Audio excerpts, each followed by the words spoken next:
Welcome, everybody. I wish I could come to you today and say, good people of my audience, remember that little COVID blip last week I told you about, that little 10% pop in cases? It was nothing. Cases are back down. I wish I could tell you that, and I could, but I would be lying. And I make every effort not to lie to you on this program because cases are back up again. And cases are now back up in the United States. Cases are up even more globally. And we don't know the trajectory here. There are models saying this is the beginning of another disaster. There are models saying there will be a brief spike into sort of January, and then it's going to be a big decline, the permanent decline, the final decline. Quite frankly, there have been models indicating everything for almost 2 years now, and some of them happen to come across the correct explanation, but there is very little consistency in which models those are. So I think we do not know the direction that this is going. And of course, the situation is dynamic in the sense that where it goes will depend on what we do. But let's look at where the numbers are today. In the United States, dating back to the end of October, cases have climbed 16% from 71,000 cases a day to 83,000 cases a day. Now, we've been dancing here between 60 and 100,000 cases a day for a very long time.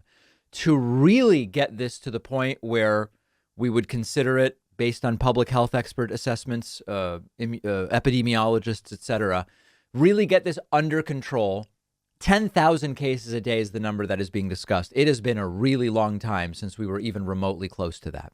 As if the U.S. numbers aren't bad enough, globally, cases have climbed even more, 22%, from their bottom of about 400,000 COVID cases a day in the middle of October, now up 22% to close to 500,000 cases a day globally. 500,000 COVID cases that we know about globally, and we know we're not capturing nearly every COVID case with a positive test. Now, if there's any okay news so far, it's that, again, for now in the U.S., deaths are still not ticking up along with the cases. However, you've probably heard me say this 100 times now, it often takes 3 to 4 weeks for deaths to follow what cases do. So we have to look out for that. But for now, deaths continuing down. They peaked during Delta around 2,000 a day. They're now down to less than half of that, under 1,000 deaths a day. That's a very good thing. However, if we look at the global trend where the case spike started about 2 weeks before it started in the U.S., deaths are increasing just a bit, up about 5-6%. So it's not a disaster yet globally in terms of the death increase. We do need to wait 2 to 3 more weeks to see if the death increase is going to follow here in the United States. What's the hope?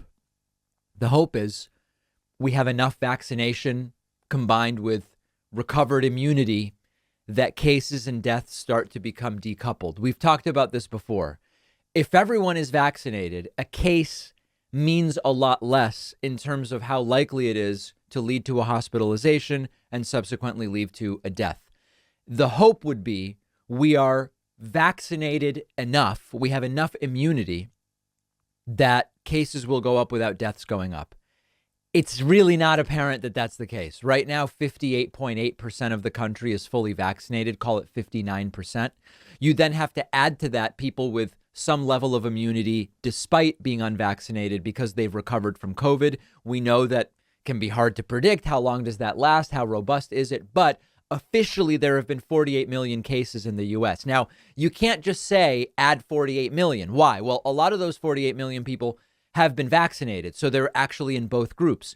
At the same time, some of the people that have recovered have immunity that may have waned completely by now. At the same time, there are people who don't even show up in the number of 48 million U.S. cases at all because they never got a test, but they have some immunity. So we just don't know what number to add. Let's imagine that to the 58% that are vaccinated, we can add 40 million total. That's like 12% of the U.S. So maybe right now we're at 70% of the population, 72% of the population with some immunity today. That may not be enough to decouple cases and deaths, but maybe we're starting to get close. It does seem in the midst of all this that third doses are coming for everybody. There's a report from Axios that the Biden administration is expected to start the booster expansion process to authorize third doses to all adults potentially as early as this week. Could be today, could be tomorrow, could be Friday. That's according to a source familiar with the internal planning. As I told you guys on the bonus show, etc. I got my third dose on Thursday.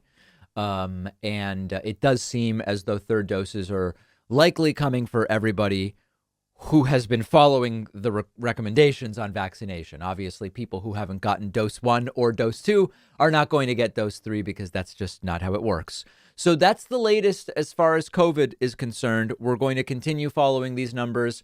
Let's hope that next week, heading into Thanksgiving, we have something that looks better. Oh, people have been asking me, what am I doing as far as Thanksgiving goes? I'm going to go to a Thanksgiving gathering where everybody will be tested on the way in and everybody's vaccinated. And feels pretty safe to me, feels pretty safe to everybody involved. And so that is my plan. I know we have a poll on our YouTube community tab right now that you can vote in, where you could, if you are doing Thanksgiving, if you're in the U.S., what is the vaccination policy there? Is it proof required? It's a request, but not a requirement? Is it, whatever? You can let us know and we'll have those results coming to you very, very soon.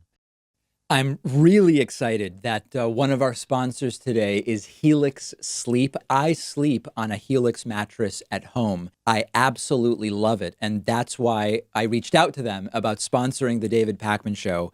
Buying a mattress in the past was always a huge guessing game for me. I didn't know what I actually needed. I didn't know what I would like. But Helix has a sleep quiz on their website. You tell them your body type, your sleeping position, your back pain issues you might have, and their tool matched me with a mattress that is perfect for me. It's cool enough at night. It's the right firmness. I generally just do way better sleeping these days because of the mattress.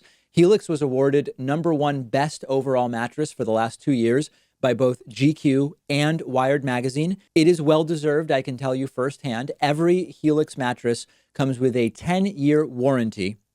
You can try the mattress risk-free for 100 nights, and they will even come pick it up at your house if you don't love it, but I know you will.